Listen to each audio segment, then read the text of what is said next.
ወወልድ ወመንፈስ ቅዱስ አሐዱ አምላክ አሜን። ወላዲተ አምላክ በአባቶቻችን አስተምሮ የሚል ነው። ወላዲተ አምላክ ድንግል ማርያም በአባቶቻችን አስተምሮ፣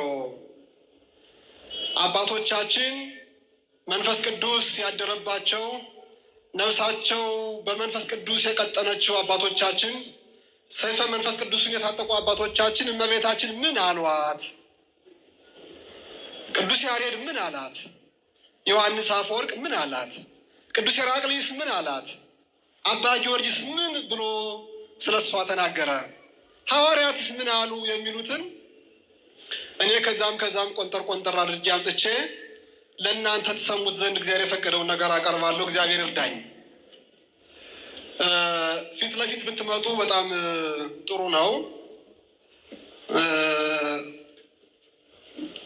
ነገር ባይን ይገባል ይባል የለ? አዎ። ከዚያ በፊት ግን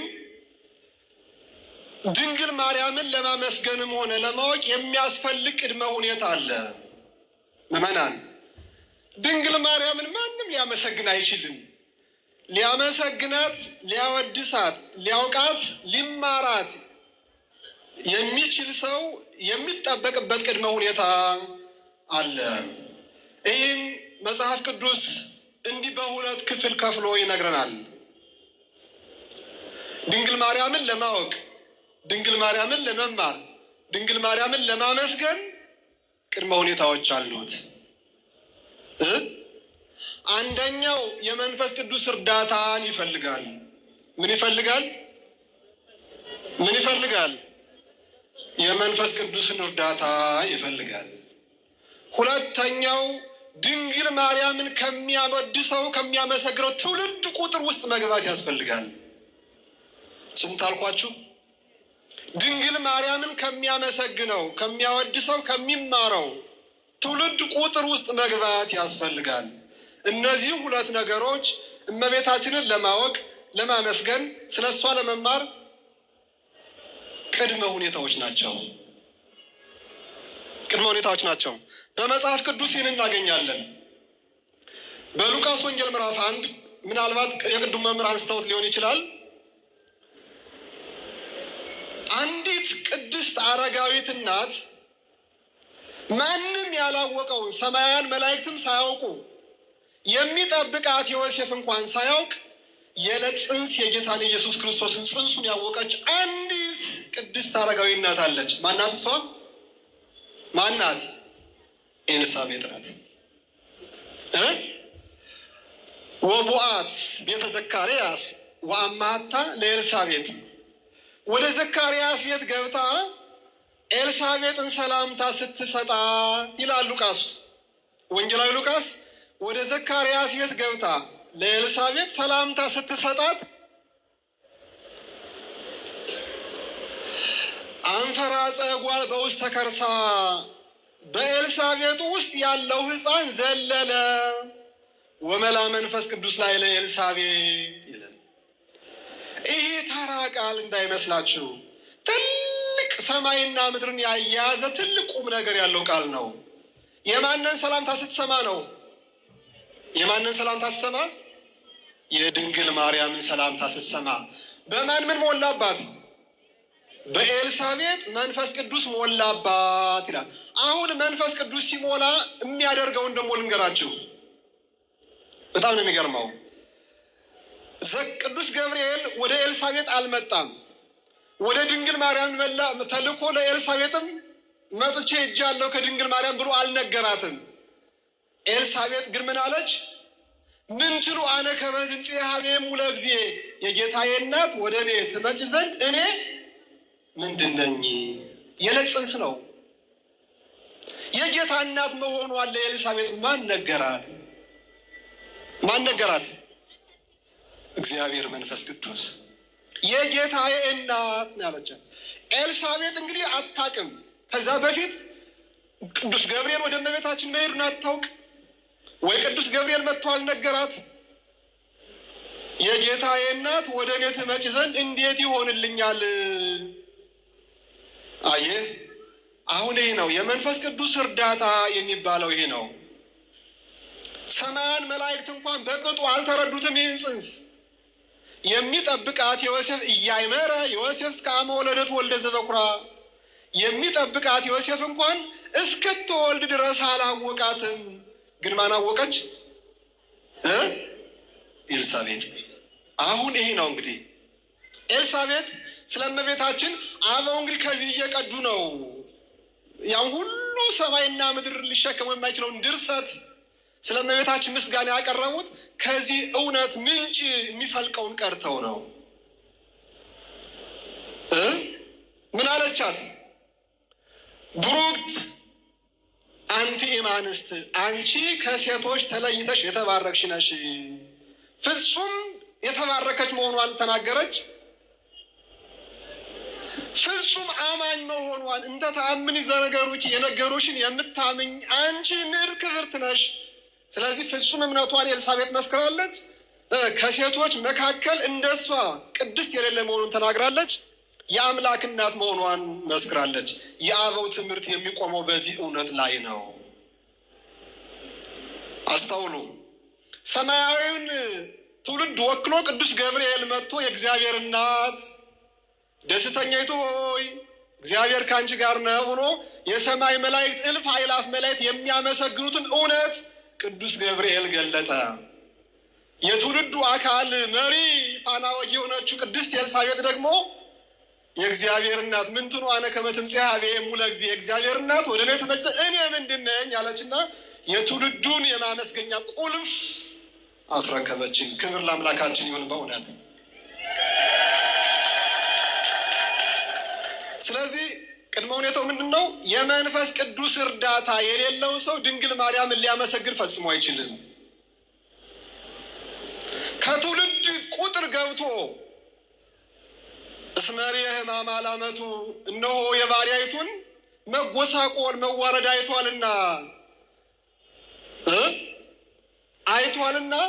እነሆ ከዛሬ ጀምሮ ትውልድ ሁሉ ያመሰግንኝ ዘንድ ምን አድርጎልኛል?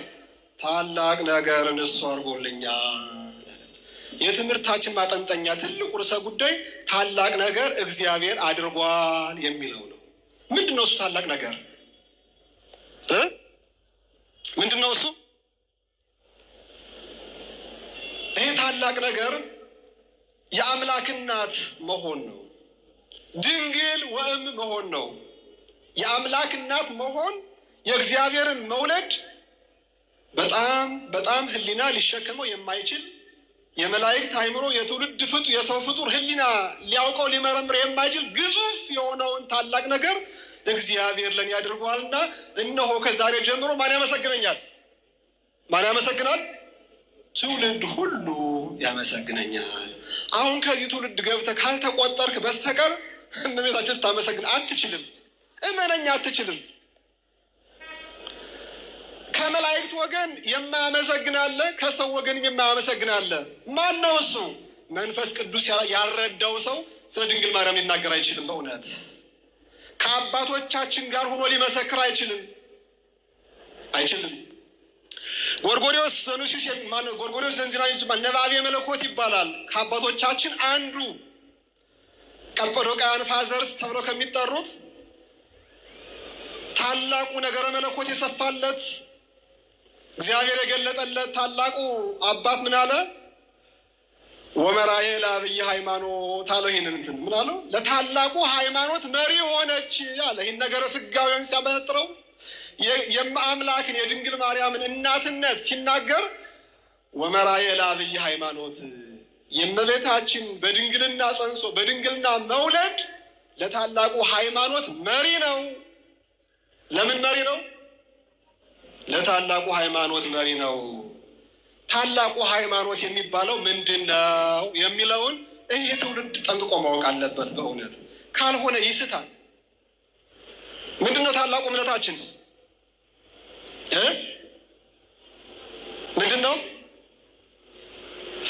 ወልደ እግዚአብሔር ሕያው ወወልደ ማርያም ስግው ብሎ ማመን ነው።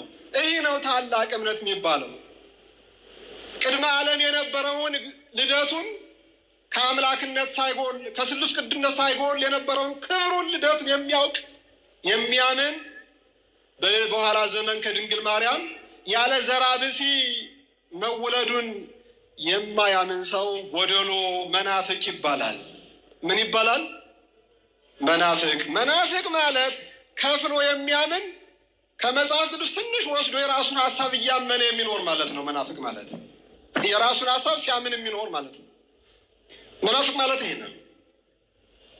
ለዛ ነው ነባቤ መለኮት ቅዱስ ጎርጎርዮስ ወመራሄ ለአብይ ሃይማኖት ቅዱስ ጴጥሮስ በፊልጶስ ቂሳርያ እንዴት እንደተመሰገነ ታውቆ የለም? ምን ነው የተመሰገነ? አንተ ውእቱ ወልደ እግዚአብሔር ሕያው፣ አንተ ከኛ ጋር የቆምከውማ የማን ልጅ ነህ? የእግዚአብሔር ልጅ ነህ አለው። ወተውቦ አክናፈ መንፈስ ቅዱስ ለቅዱስ ጴጥሮስ ይላል ድርሳነ ብንያም።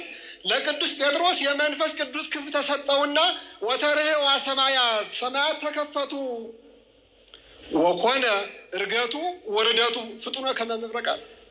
የቅዱስ ጴጥሮስ እዛ ላይ ቆሞ ሰማያት ተከፈቱና በመንፈስ ቅዱስ ክንፍ ወጥቶ በአብ ቀኝ የተቀመጠውን ወልድ ኢየሱስ ክርስቶስ ከነሱ ጋር የቆመው በአብ በግብሩ አየው። ምን ብሎ ወረደ? ሲወርድ አንተ ውእቱ ወልደ እግዚአብሔር ሕያው፣ አንተማ የሕያው የእግዚአብሔር ልጅ ነህ ብሎ አመሰገነ፣ መሰከረ። ታላቅ ሃይማኖት የሚባል ይህ ነው።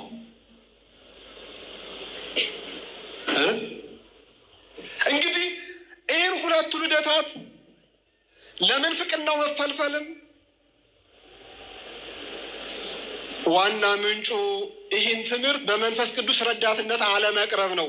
ወልደ እግዚአብሔር ሕያው ወወልደ ማርያም ድንግል የሚለውን ሁለቱ ልደቶች አለመረዳት መዓት መናፍቃን እንዲፈለፈሉ እንዳሸን እንዲፈሉ አድርጓቸዋል። በመጀመሪያው ገና በሁለተኛው ክፍለ ዘመን ከሁለት ምንጭ መናፍቃን ተፈለፈሉ። አንደኛው ከአይሁድ ወገን የሆኑ ወደ ክርስትና የገቡ መናፍቃን ሲሆኑ፣ ሁለተኛዎች ደግሞ ከአሕዛብ መካከል የመጡ ክርስቲያኖች ናቸው። ከግሪኮች ከአሕዛብ መካከል የመጡ ብዙ አማልክትን ስለሚያውቁ ኢየሱስ ክርስቶስ አምላክ ነው ብሎ ለመቀበል አልከበዳቸውም። ምን አላላቸውም? ምክንያቱም ብዙ አማልክትን ስለሚያውቁ ከነዚያ መካከል አንዱ ነው ከነዚያ መካከል ብለው አምላክነቱን ለመቀበል አልከበዳቸውም። የከበዳቸው ምን ነው? ከድንግል ማርያም አምላክ ተወለደ የሚለው ግን ከበዳቸው። ለነሱ ለግሪካውያን ፈላስፎች ይህ ዓለም የሚታየው ዓለም የረከሰ ዓለም ስለሆነ አምላክ ከረከሰ ዓለም ሊወለድ አይችልም ብለው ስለሚያስቡ በራሳቸው እሳቤ አምላክ አልተወለደም፣ አይወለድም፣ ፋንቶም ቦዲ አሉት፣ ምትሃታዊ አካል አሉት። ማንን ስለማይረዱ? አምላክ ከሰው ከስጋ ለብሶ ይወለዳል ብሎ ስለማያስቡ ፋንቶም ቦዲ ምትሃታዊ አካል ነው እንጂ በእውነት ስጋን አልነሳም። ግኖስቲክስ ይባላሉ። እነዚህ ግኖስቲክስ ይባላሉ። አምላክነቱን ተቀብለው ሰውነቱን የካዱ።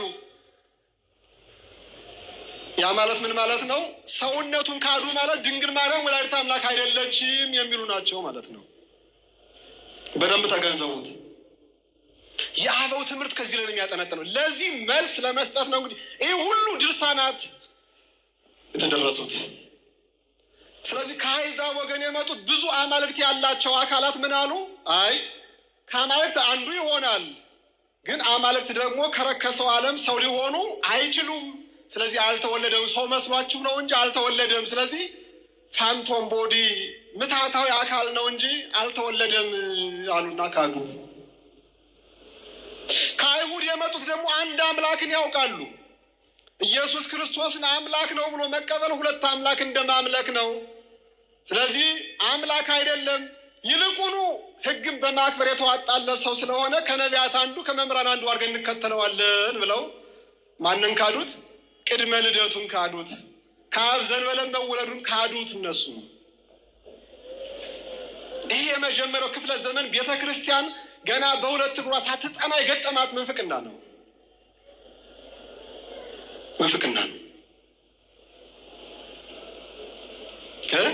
ስለዚህ ትልቁ ሃይማኖት ማን ነው? ወልደ እግዚአብሔር ወልደ ማርያም። ቤተ ክርስቲያናችን የምታምነው ፍጹም የሆነው እውቀት እምነት ይህ ነው።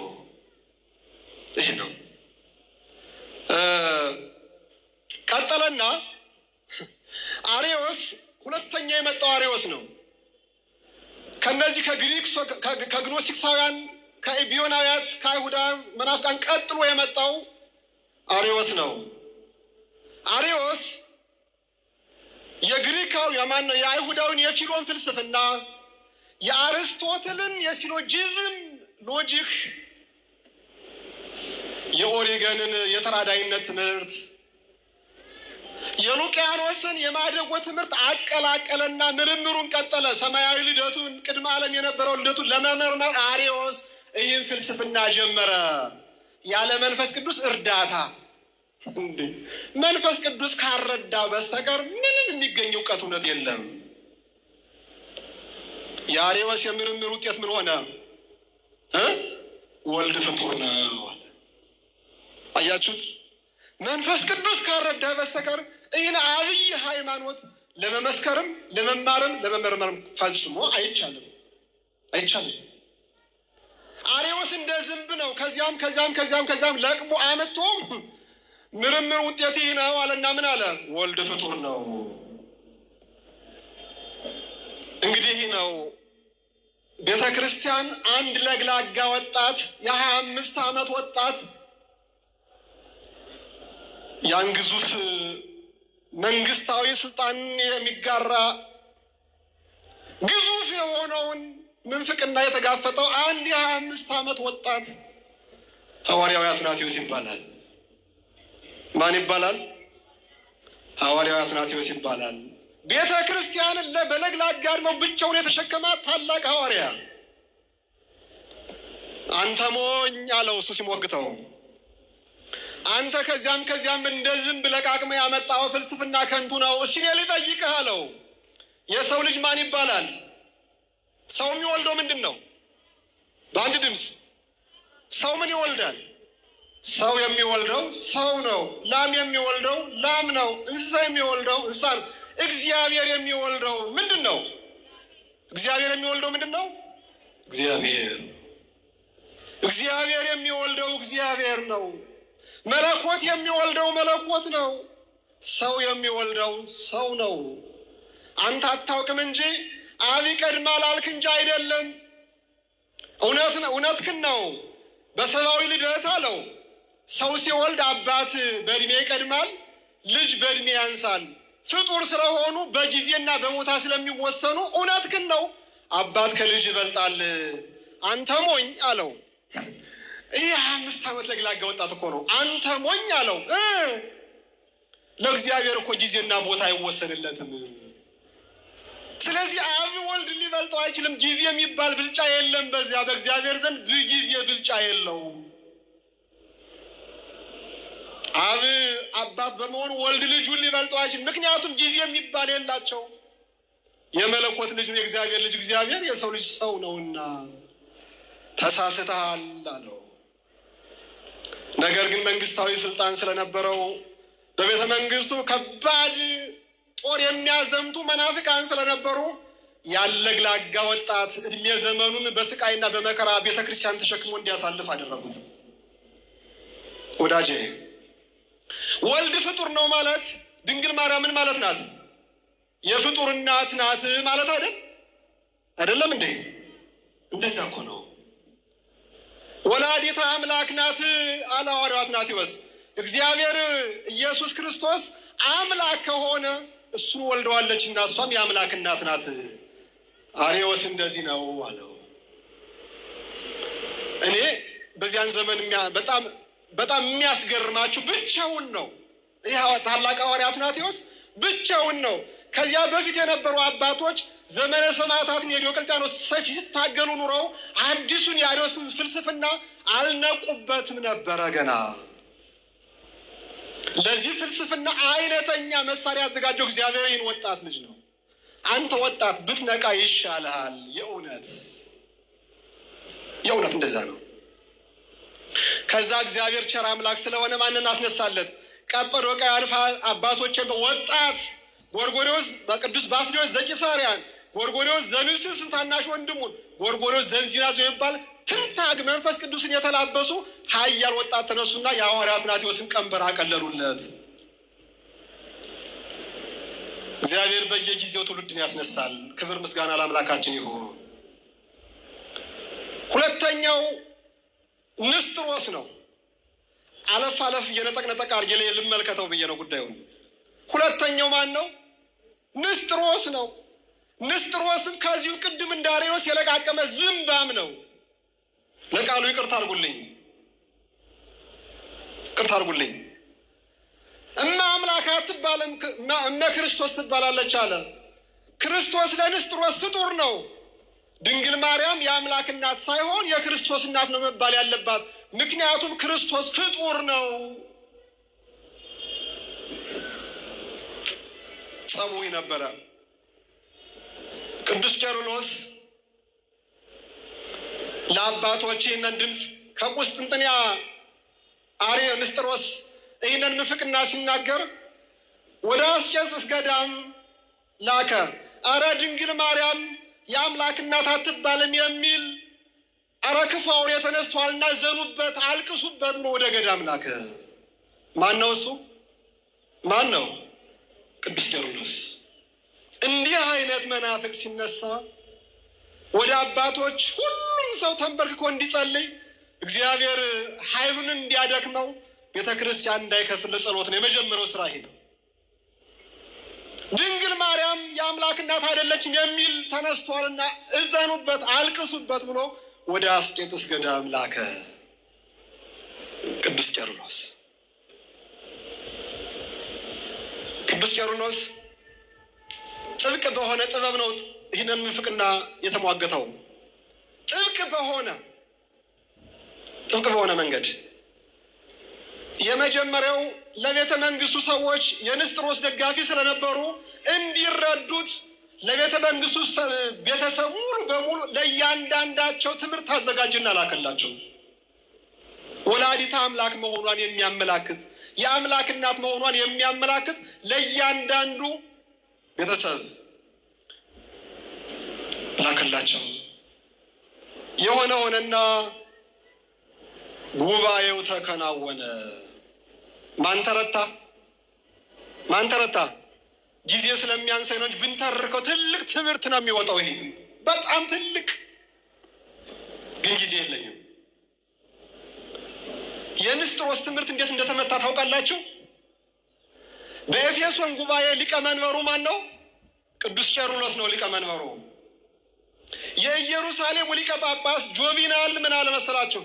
ይህን የንስጥሮስን ትምህርት የቅዱስ ቄርሎስን ሙግት ሁለቱንም በአንድ ጠረጴዛ እናውላቸውና እንመዝናቸው አለ። አሁን ትልቁም ነገር ልነግራችሁ ነው። እዚህ ጋር እንመዝናቸው አለ። እሺ ምን ይደረግ? መጀመሪያ የኒቅያ ጉባኤ 318ቱ ሊቃውንት ያስተማሩት ትምህርት፣ የወሰኑት ውሳኔ፣ የቀኖኑት ቀኖና ይነበብ ተባለ። አንድ ባንድ የ310 የሰለስቱ ምዕት ትምህርት በሙሉ ተነበበ። የቅዱስ ቄርሎስ ትምህርት በማን እንደተመዘነ ልነግራችሁ ስለፈለኩ ነው። በሁለተኛ ደረጃ ቅዱስ ቄርሎስ ለንስጥሮስ የላከው ሁለተኛው ደብዳቤ ይነበብ ተብሎ የቅዱስ ቄርሎስ ትምህርት ደብዳቤ ተነበበ።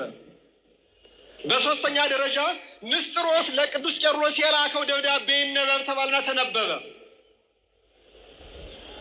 በአራተኛ ደረጃ ቅዱስ ቄርሎስ 12 አንቀጽ ያለው ቃለ ውግዘት ድንግል ማርያም የአምላክ እናት አትባልም የሚል ሁሉ የተወገዘ ነው፣ የተለየ ነው፣ በሰማይና በምድር የታሰረ ነው የሚል 12 አንቀጽ ያለው አናቴማ ይባላል። እሱ እንዲነበብ ተደረገ፣ ተነበበ። ከዚህ በኋላ የአባቶች ትምህርት ምን ይላል ተብሎ የተመረጡት የማን መሰላችሁ? የሐዋርያው አትናቴዎስ ትምህርት ከማንኛው ጋር? ከንስጥሮስ ጋር ነው የሚገጥመው ወይስ ከቅዱስ ቄርሎስ ጋር? የቅዱስ ባስልዮስ ትምህርት ከንስጥሮስ ጋር ነው ወይስ ከቄርሎስ ጋር? የጎርጎርዮስ ነባቤ መለኮት ዘንዚናዙ ትምህርት ከማን ጋር ነው የሚስማማው? የቅዱስ ጎርጎርዮስ ዘንሱስ እነዚህ ተመረጡና ከምዕራቡ ቤተክርስቲያን የቅዱስ አምብሮስ ትምህርት ተመረጠና አንድ ባንድ መስመር በመስመር እነዚህ ትምህርቶች ሲታዩ የቅዱስ ቄርሎስ ትምህርት ከእነዚህ አባቶች ጋር አንድ ሆኖ ተገኘ። የማን ተለየ? የንስጥሮስ ተለየ። ንስጥሮስ ከዚህ በኋላ የተወገዘ ነው። ትምህርት የፍልስፍና ትምህርት እንጂ መንፈስ ቅዱስ የመራው አይደለም ተብሎ ትምህርት ተወገዘ። ቅድም መግቢያ ላይ ያልኳችሁ ነገር ይህ ነው። አባቶቻችን የሚመሩት በመንፈስ ቅዱስ ምሪት ነው። አንድ አይነት የቅዱስ ባስሌዎስ ከቅዱስ ጎርጎሪዎስ፣ የቅዱስ ጎርጎሪዎስ ከቅዱስ አምብሮስ፣ የቅዱስ አምብሮስ ከሐዋርያው አትናቴዎስ፣ የሐዋርያው አትናቴዎስ ከሰማዕቱ ዮስጢን አንድ አይነት ነው። ከቅድስት ኤልሳቤጥ ከመላካዊ ከሰማያዊ መልአክ ከቅዱስ ገብርኤል ጋር አንድ ምንጭ ነውና መንፈስ ቅዱስ አንድ ስለሆነ እንዳትሸወዱ። በዚህ ዘመን እንዲህ የሚሉ ሰዎች ይነሳሉ። መንፈስ ቅዱስ ገልጾልኝ ነው ይላሉ። ስንከራከራቸው እንዴ ለምን መንፈስ ቅዱስ አይገልጽምን ይላሉ። እውነት ነው፣ መንፈስ ቅዱስ ዛሬም ይገልጻል። ግን ከትናንትና ከገለጸው ጋር አይጣላምስ? መንፈስ ቅዱስ ከትናንትና እውነት ጋር ይጣላል እንዴ? አይጣላም። ለሐዋርያው አትናቴዎስ የነገረው በኋላ ለንስጥሮስ ላልነግረው ይችላል መንፈስ ቅዱስ? ፈጽሞ አይሆንም፣ ፈጽሞ አይሆንም። ስለዚህ ከዚህ በኋላ ሚዛኑ ምንድን ነው? የአባቶቻችን ትምህርት ምንድን ነው የሚለው ነው የዚህ ትውልድ ትልቁ ሚዛኑ መሆን ያለበት። የኤፌሶን ጉባኤ የተረተው በዚህ መንገድ ነው። ከዚህ በኋላ ማንም ሊነሳ ይችላል፣ ማንም ሊነሳ ይችላል። ነገር ግን በምን ይመዘናል? በአባቶቻችን ትምህርት፣ በመጽሐፍ ቅዱስ አስተምሮ፣ በሐዋርያት ትውፊትና ቀኖና ሲመዘን ነው። ወይ ቀሎ ማኔተ ቄልፋሬስ ይሆናል፣ ወይ ደግሞ ስንዴ የሆነ ወደ ጎተራ ይገባል። ትምህርታችን ይህ ነው። ማንም ሊነሳ ይችላል። ከዚህ በኋላ የሐሳዊ መሲህ ዘመን እየቀረበ ሲመጣ እልፍ አእላፍ ከሃዲያን ይነሳሉ። ማንጸሪያ ሚዛናችን ግን የአባቶቻችን ትምህርት ነው። ለመሆኑ ቅዱስ ጎርጎርዮስ ዘንሲናዙ እንዲህ አለ። ቦአ ውስጥ ዓለም ለድንግልና ለማርያም አለ። እነሆ ወደ ዓለም ገባ፣ ወደ ድንግልና ውስጥ ገባ። ሀለፈንተ ማኅተማ በማኅተሟ በድንግልና ማኅተሟ ውስጥም አለፈ። በመንክግር ወይ ተወለጠ እምዘወፃ በውቱ መካን። በድንግልናዋ ሲያልፍ ግን ድንግልናዋን ምን አላደረገውም? አልለወጠው። ድንግል ወእም ማለት ይሄ ነው ወዳጄ። ድንግል ወእም በአስደናቂ ጥበብ ገብቶ ማኅተመ ድንግልናዋን ሳይለውጥ ተወለደ። ቅዱስ ቄርሎስ ይህን ሲያመሳጥረው እንዲህ አለ። ያለ ዘራ ብእሲ በመወለዱ ምክንያት ሰውነት አልጎደለበትም። ልክ እንደማን ሔዋን ያለ እናት ከአዳም ስትወለድ ምን አልጎደለባትም? የሴቶች ጠባይ አልጎደለባትም። እናት ባለመኖሯ ምክንያት ከሴቶች ምንም የጎደለባት ነገር የለም። ኢየሱስ ክርስቶስ ሰው ሲሆን ከወንድ ዘር አለመወለዱ ሰው ከመሆን አላገደውም። የጎደለበት ነገር የለም። የሐጾፍና ትስብእት ለዘራ ሙላዱ ሰውነት ሰብአዊነት አልጎደለበትም አባት ባለመኖሩ ምክንያት ይላል። ወበከመ ኢያእመሞ ለአዳም አመ ተነቅለ አጽምም ገቦሁ በአዳም ጎን አጽም ሲነቀል እንዳላመመው ሁሉ ኢረከባ ሕማመ ወሊድ ለማ አምላክ ገሊላዊት። አዳም ሔዋን ከጎኑ ተነቅላ ስትፈጠር አዳም አላመመውም አይደለም። ድንግል ማርያም ኢየሱስ ክርስቶስ ስትወልደውም ገሊላዊቱ ሙሽራ ድንግል ማርያም ኢየሱስ ክርስቶስ ስትወልደውም ሕማመ ወሊድ አላገኛትም ይላል ቅዱስ ቄርሎስ በቅዳሴው። ይህን ምስጢር ማን ሊረዳው ይችላል? መንፈስ ቅዱስ ካላገዘ በስተቀር።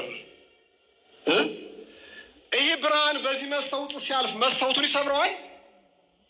ይሰብረዋል ወይ? ብርሃኑ በመስታወቱ ውስጥ ሲያልፍ ብርሃኑ መስታወቱን እንደማይሰብረው ሁሉ ከብርሃን ይልቅ የረቀቀው አምላካችን ኢየሱስ ክርስቶስ ከድንግል ሲወለድ በማኅተሟ ውስጥ በድንግልና ማኅተሟ ውስጥ ሲያልፍ ድንግልናዊ ማኅተሟን አልነካውም። ከድንግልናትም አልወደ ከእናትነት እናት ወእም ሆነ። ይህ መንፈስ ቅዱስ ሲያግዝ የሚነገር ጥበብ ነው። እግዚአብሔር መንፈስ ቅዱስ ሲረዳ የሚታወቅ እውነት ነው። አባ ጊዮርጊስ ዘጋስጫ እንዲህ አለ። ይህን ነገር ሲያመሳጥረው የድንግል ነገር ሲገርመው እንዲህ አለ።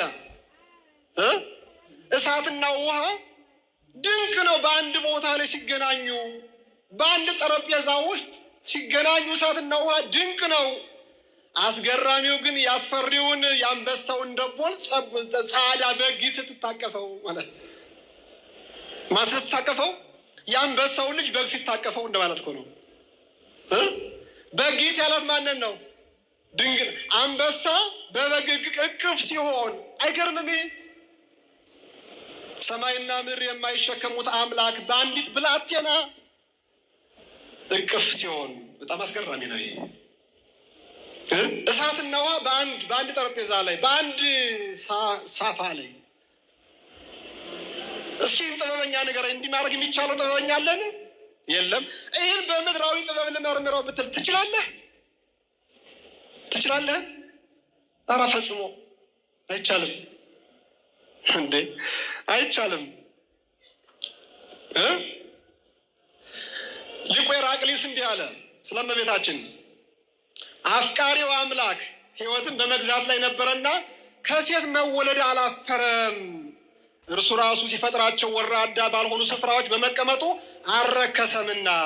እናቱ ድንግል ባትሆን ኑሮ ይላል፣ እናቱ ድንግል ሁና ባትቀር ኑሮ የወለደችው ሕፃን ሩቅ ብእሲ ይሆን ነበረ። መወለዱን ታምር ባልሆነ ነበረ። ድንግልናዋ ጠፍቶ ቢሆን ኑሮ የተወለደው አምላክ ምን ይሆን ነበር? ሩቅ ብእሲ ይባል ነበረ። እናቱ ሩቅ ብእሲ ያልወለደች መሆኗ ትልቁ ምስጢር ድንግል መሆኗ ነው። እናቶቼ የእናንተ ድንግል ሳላችሁ ወተት ከጡታችሁ ይፈልቅ ነበር? ይፈልቅ ነበር?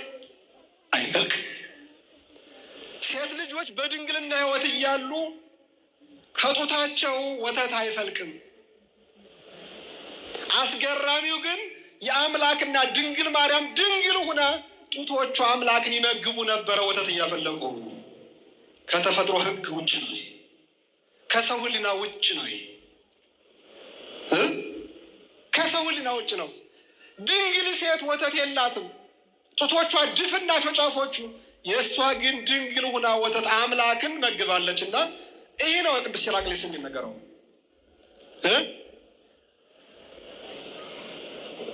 ሐዋርያው አትናቴዎስ እንዲህ ይላል፣ የሰውን ልጅ ይቤዠው ዘንድ አለ። ይህችን ሴት ግን እንዲሁ ተራ ሴት ተራ ማደሪያ አልነበረችም። ከዘመናት ሁሉ በፊት ተቀድሳ ተለይታ በጸጋ ተሞልታ የነበረች ንዕድ ክብርት ናት እንጂ ተራ ዕቃ አይደለችም። ተራ ማደሪያ ተራ ሴት አልነበረችም። ከዘመናት ሁሉ በፊት ተለይታ የነበረች ናት እንጂ።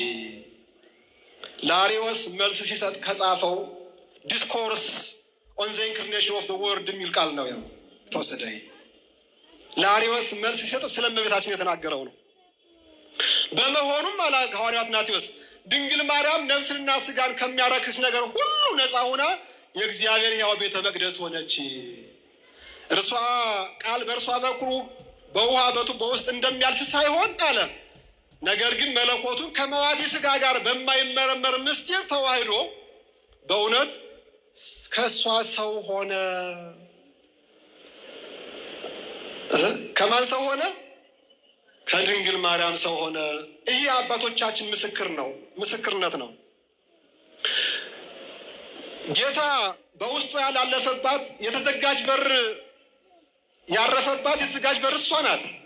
የሰማያዊን ስንዴ ያበቀለች ያልታረሰች ምድር ምን ያበቀለች? ሰማያዊውን ስንዴ ያበቀለች ያልታረሰች ምድር እሷ ናት። ማንም ከወለደች በኋላ ድንግል አይደለችም አይበል።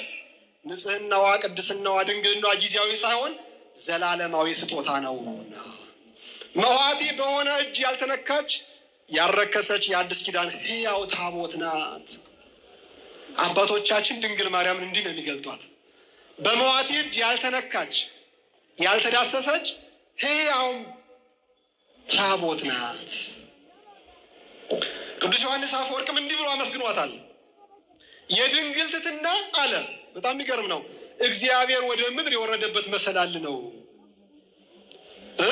የድንግል ትሕትናዋ እግዚአብሔር ወደ ምድር የወረደበት መሰላል ነው። እነሆኝ የጌታ ባሪያው ስትል ሰማይ ተከፈተ። በእሷ ትሕትና የተከፈተው እንግዲህ እነሆኝ እግዚአብሔር ባሪያው ስትል ሰማይ ተከፈተ፣ ቃልም ሥጋ ሆነ። በታዛዥነቷ የመጀመሪያውን አለመታዘዝ ያስተካከለች አዲሲቱ ሔዋን አላት። ታላቁ አፈወርቅ አፈጳዝዮስ ቅዱስ ዮሐንስ አፈወርቅ ነው። ትውልዱ ሁሉ ብፅዕት ይበላት፣ እርሷ የዘላለም በረከት የሆነውን ክርስቶስ አምላካችን ሰጥታናለችና። ትውልድ ምን ይበላት? ምን ይበላት? ምንን ሰጥታናለችና?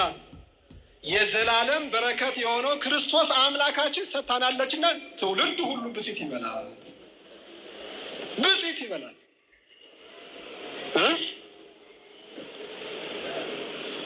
ቅዱስ ኤሬኔዎስ መናፍቃንን በተዋጋበት ትምህርቱ አጌንስ ዘሄረሲ በሚባለው መጽሐፉ ሚዛን አስተካካይ ይላታል። ምን አስተካካይ? ሚዛን አስተካካይ። አጋርሎ የነበረው ሚዛን የተስተካከለባት ሚዛን አስተካካይ። በሔዋን አጋርሎ የነበረው ሚዛን፣ ዓለም ወደ ሞት ሸለቆ ወርዶበት የነበረው ሚዛን ወደ ሕይወት ያዘነበለች እንዲያዘነብል ያደረገች ሚዛን አስተካካይ ብሎ ገልጧታል። ከዚህ ነው እውነትን የምንቀዳው። ድንግል ማርያምን ማመስገን የምንማረው ከእነዚህ አባቶች ነው። መንፈስ ቅዱስ ከረዳቸው ሰይጣን ከሚያገሳበት ምን ይጠበቃል ብላችሁ ነው ወገኖች? ምንም ምንም። ቅዱስ ጎርጎርዮስ ዘኑሲስም እንዲህ ብሏታል። መለኮት ከስጋ ጋር የተሸመነባት፣ መለኮት ከስጋ ጋር የተዋሃደባት ቤተ ሙከራ ላብራቶሪ ምድራዊ ሳይንቲስቶች አንዱን ኬሚካል ከአንዱ ኬሚካል ጋር አድርገው ይቀምማሉ። በማይመረመር ድንቅ ጥበብ አምላክ ግን ሰማይና ምድር በአንድ ተሰብስበው በማዕፀኗ ውስጥ መለኮትና ስጋ በአንድ የተሸመኑበት ቤተ ሙከራ ላብራቶሪ ናት። ስለዚህ እሷን ያላመሰግን ማን እናመሰግን ነው? ማንን እናመሰግናለን? አየህ፣ የዚህ ዓለም ላብራቶሪ ማንም ይደርስበታል? የምርምር ጣቢያ ይጎበኛል? አይጎበኝ። በትልቅ ምስጢር የሚጠበቅ ነው። ትልልቅ ኒኩሌሮች የሚሰሩበት፣ ትልልቅ ቴክኖሎጂ የሚገኙበት ቤተ ሙከራ ምርምር ላብራቶሪ ማንም ሰው እንዳይደርስበት በምስጢር የሚቆለፍ ነው። ከዚህ ሁሉ የዓለም ድነት የተሰራበት ምስጢር ማታዳ ምን ይረቅ? የዓለም ድነት የተቋጠረበት የተቀመመበት ቤተ ሙከራ የድንግል ማርያም ማኅፀንና ምን ያክል ግዝበትና እርቀት ይኖረው ይሆን? እሱን መንፈስ ቅዱስ ካላገዘ በስተቀር እንደ ንስጥሮስ ከመካድ አትድንም ወዳጄ። እንደ አርዮስ ወልድ ፍጡር ከማለትም አትድንም።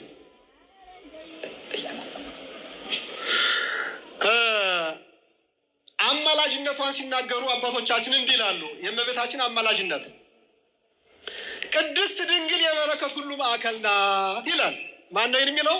ታላቁ ባስልዮስ ዘቂሳርያ የእመቤታችን ወዳጅ አምደ ሃይማኖት ከዊነ እሳት የደረሰው ታላቁ አባታትና ሐዋርያው ቅዱስ ባስልዮስ ምን ይላል? የበረከት ሁሉ ማዕከል ናት። የበረከት ሁሉ ማዕከል ናት። በእርሷ በኩል የዓለም ፀሐይ ወጥቷልና እርሷም የመዳን ቀን የወጣባት ንጋት ናት። የመዳን ቀን የወጣባት ንጋት ናት። መለኮታዊ ስንዴ የወለደች ለምርሻ የሕይወት ወንዝ የሚፈስባት ሕያው ምንጭ ናት። የማይወሰነውን እንድትወስን የማይቻለውን እንድትችል የተመረጠችውን እርሷ ሊያከብራት ይችል ዘንድ የሚገባው ማን ይሆን? እሷን ሊያከብር በልኳና በአቅሟ ሊያመሰግን የሚችል ፍጥረት አለን? ማን ይሆን ብሎ ይደነቃል። ምክንያቱም ሲያስበው ረቂቅ ነው፣ ሩቅ ነው፣ ግዙፍ ነው። እርሷ ከሰማያት በላይ ከፍ ያለች ናት። ከመላእክት ይልቅ ንጽሕት ናት። ከቅዱሳን ይልቅ ቅድስት ናት። ቅዱሳን በጸሎታቸው የሚያማልዱን ከሆነ አለ ባስልዮስ ዘቂሳርያ፣ ቅዱሳን በጸሎታቸው የሚያማልዱን ከሆነ የእግዚአብሔር እናት ምልጃማ እንዴት የከበረ ይሆን! የጸጋ ግምጃ ቤት የሆነችን እርሷን መጠጊያ አድርጎ ወደ እርሷ የሚመጣውን ሁሉ በጸጋዋ ጥላ ስር ይከለላል። ማንም የእርሷን ስም ለመጥራት አያመንታ፣ አይጠራጠር። ስሟን ጥሯት ይላል። የእሷን ስም ለመጥራት ማንም አያመንታ። ጸሎቷ በልጇ ፊት ሞገስን የማያጣ ኃያል ነውና ይላል። በረከቱ ይድረሰን። በእውነት የዚህ አባት ስሟን እንዳንጠራ የሚከለክለን ሰው አይኑር። በእውነት የእመቤታችን ጸሎቷ በልጇ ፊት ኃያል ነው፣ ግርማ ሞገስ ያለው ነው፣ መልስ የማያጣ ነው። ይህን ከአባቶቻችን የተማርነው ነው። መንፈስ ቅዱስ ከገለጠላቸው እንጂ በፍልስፍና ካገኙት አባቶች አይደለም የተማርነው። ይሄን ኔቲቪቲ በሚባለው ስብከቱ ያስተማረው ነው። ይሄንን ኤፍሬም ሶርያዊም እንዲህ ብሏል። እየጨረስኩት ነው። ጌታ ሆይ አለ፣ ከሌላ ከማንም ይልቅ አንተና እናትህ ብቻ ውብ ናችሁ አለ። ከሌላ ከማንም ይልቅ አንተና እናትህ ብቻ ውብ ናችሁ። በአንተ ውስጥ ነውር፣ በእናትህ ውስጥም ጉድፍ እኮ የለም። እንዲህ ከሆነ አለ ቅድስተ ቅዱሳን ያመሰግናት ዘንድ ብቁ የሚሆን ማን ነው? ንጽሕት ርግብ የቅድስና ታቦት መለኮታውን የእሳት ፍም የያዘች የወርቅ ማዕጠንት እርሷ ናት። ጌታ ወደ ምድር የወረደባት ድልድይ አንቺ ነሽ። የድናችን ልብስ የተሸመነበት የሸማኔ መወርወሪያ አንቺ ነሽ። ማርያም ሆይ እግዚአብሔር ወደ ሰው የወረደባት፣ ሰው ወደ እግዚአብሔር የወጣባት መሰላል እኮ አንቺ ነሽ። እግዚአብሔር ወደ ሰው፣ ሰው ወደ እግዚአብሔር የወጣባት መሰላል እኮ አንቺ ነሽ። እንዴ! እና ወደ እግዚአብሔር የወጣንባትን መሰላል ማን ነው?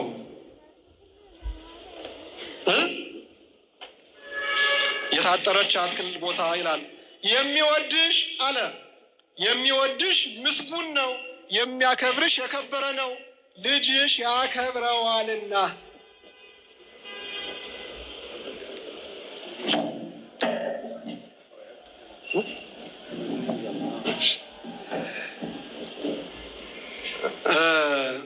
ምን አለ ቅዱስ ኤፍሬም?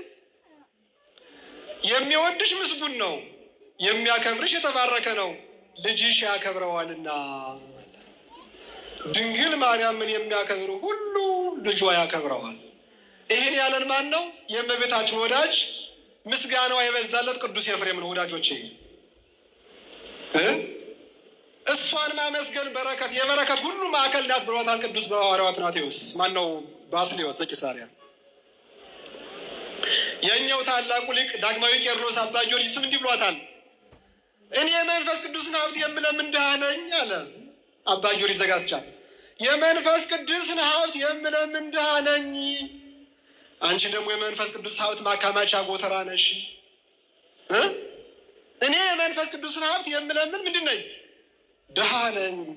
አንቺ ደግሞ የመንፈስ ቅዱስን ሀብት የሚከማችብሽ ጎተራ ነሽ።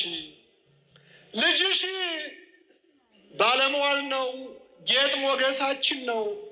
እኔ ጸልያለሁ፣ አንቺ ጸሎቴን ወደ ልጅ ታሳርጊያለሽ፣ ልጅሽ ደግሞ ኃጢአቴን ያስተሰርይልኛል። ቋንቋችን ይህ ነው። ሰማችሁት? የአባ ጊዮርጊስን ልመና። እኔ ለምና ጸልያለሁ፣ አንቺ ታሳርጊያለሽ፣ ልጅ ደግሞ ኃጢአቴን ምን ያደርጋል? ያስተሰርያል። አርጋኖን በሚባል ድርሰቱ የተናገረው ነው። ይሄ የመንፈስ ቅዱስን ሀብት የምለምን ድሃ ነኝ እኔ፣ አንቺ ደግሞ የመንፈስ ቅዱስ ማከማቻ ሀብት ማከማቻ ጎተራ ነሽ። ልጅሽ ደግሞ ሞገስና ጌጣችን ነው። እኔ